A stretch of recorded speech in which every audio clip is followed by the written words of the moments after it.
ആദ്യമായിട്ട് ജോലി കിട്ടി ഞാൻ പുറത്തേക്ക് പോകുന്നത് ഹൈദരാബാദിലേക്കാണ്.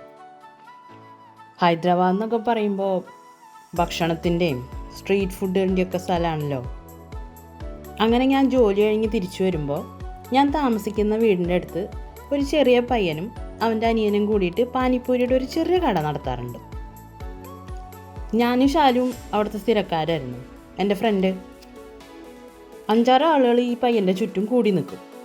ഇവർക്കെല്ലാവർക്കും അവൻ കയ്യിലൊരു കുഞ്ഞു പാത്രം കൊടുക്കും. ഈ പാത്രത്തിൽ കുറച്ച് ഓണിയൻസും. ഓരോരുത്തർക്കും ഇങ്ങനെ സ്പീഡിൽ ഇത് ഉണ്ടാക്കിയിട്ട് ആളിങ്ങനെ വിളമ്പി പോകും. നമ്മളിത് വേഗം കഴിക്കണം. ഞാനാണെങ്കിൽ വളരെ പതുക്കെ കഴിക്കുന്ന ഒരാളാണ്. ഞാൻ ഒരെണ്ണം കഴിച്ച് തീരുമ്പോഴത്തേനും എൻ്റെ കൂട്ടുകാരൻ ഒരു 2-3 എണ്ണം കഴിച്ചു കാണും. അപ്പോൾ അധികം പൈസയൊന്നുമില്ല ഇതിന്. 10 രൂപയോ 20 രൂപയൊക്കെ ഉണ്ടാവുള്ളൂ ഒരു റൗണ്ടിന്. അന്നൊക്കെ അത് ഒരു രസമായിരുന്നു. ജോലി കഴിഞ്ഞ് വരുമ്പോൾ സ്ഥിരം ഒരു കുഞ്ഞി സന്തോഷം. അന്ന് എൻ്റെ കൂടെ ആ കടയിൽ നിന്ന് അങ്ങനെ കഴിച്ചിരുന്ന എൻ്റെ ആ കൂട്ടുകാരനാണ് ഇന്നിപ്പോൾ ഈ വീഡിയോയിൽ നിന്ന് ഇവിടെ ഉണ്ടാക്കുന്ന ആൾ. അന്നിന്നും എല്ലാത്തിനും എൻ്റെ കൂടെ.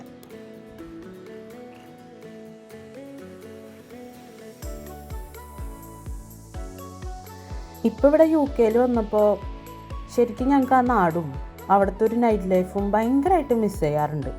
കാരണം ഇവിടെ ഒരു 6 മണിയൊക്കെ ആകുമ്പോഴത്തേനും ആളുകളൊക്കെ വീട്ടിൽ കയറും. ഇവിടെ ഇപ്പോൾ നൈറ്റ് ലൈഫോ നമ്മുടെ നാട്ടിലത്തെ പോലെ വണ്ടികളിൽ കൊണ്ടു നടന്ന് വിൽക്കുന്ന പരിപാടിയൊന്നുമില്ല. അപ്പോൾ ആ നാടിനെ ഭയങ്കരമായിട്ട് മിസ് ചെയ്യാറുണ്ട്.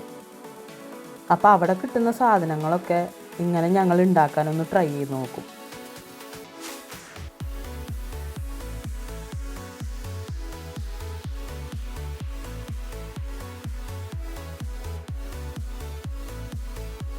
എന്തായാലും പരീക്ഷണം സക്സസ് ആയിരുന്നു കേട്ടോ. അടിപൊളിയായിരുന്നു. നിങ്ങളൊന്ന് ട്രൈ ചെയ്ത് നോക്ക്.